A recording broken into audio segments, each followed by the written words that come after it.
أعلنت أمس نتائج امتحانات شهادة البكالوريا دورة تجوان 2023، والفرحة ما تزال تغمر البيوت الجزائرية بنجاح أبنائها. والتلميذة عجون خولة من ولاية سطيف من ذوي الهمم صنعت التميز، متحدية كل العراقيل لتتفوق بمعدل 17.46 شعبة آداب وفلسفة، حيث تعد الثانية وطنيا في شعبتها. سعيد بلونيس.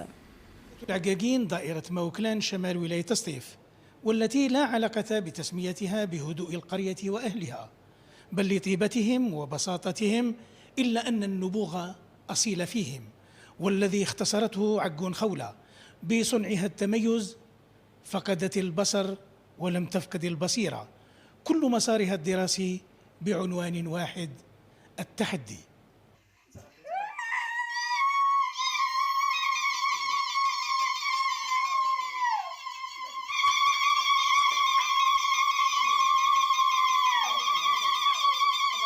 درست الابتدائي والمتوسط في مدرسة الأطفال المعاقين بصريا ولاية سطيف، مدرسة خاصة بالمكفوفين.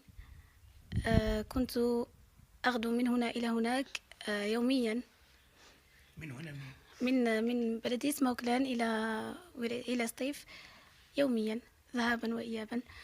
تنقلت إلى ثانوية مقلاتي الخضر بموكلان، يعني 15 كيلومتر. كل مادة يحضرون الأستاذ ويكتب لي، يعني يقرأ لي الموضوعين وأنا أملي عليه الإجابة. بفضل الله عز وجل وفقني بأن أتممت ختم كتابه الكريم. لم يكن لدي مشكل بين الدراسة والقرآن، بالعكس، عندما أحفظ القرآن سبحان الله يعني أجد الدراسة سهلة وبسيطة، ويعني أحصل على معدلات جميلة بسهولة. خولة حفظت كتاب الله فحفظها، بل إن العائلة عائلة حفظه، نبوغ على نبوغ، عائلة لم تدخر أي جهد لصنع الملاحم بنجاح أبنائها وبتفوق.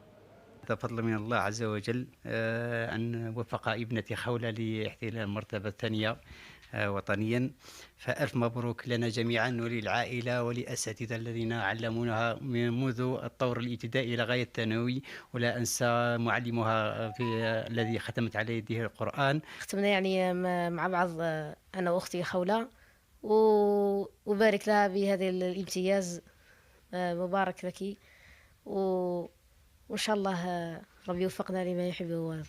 خولة العمل، خولة الأمل، خولة التحدي، خولة الحاضر وخولة المستقبل، خولة رمز جيل الغد.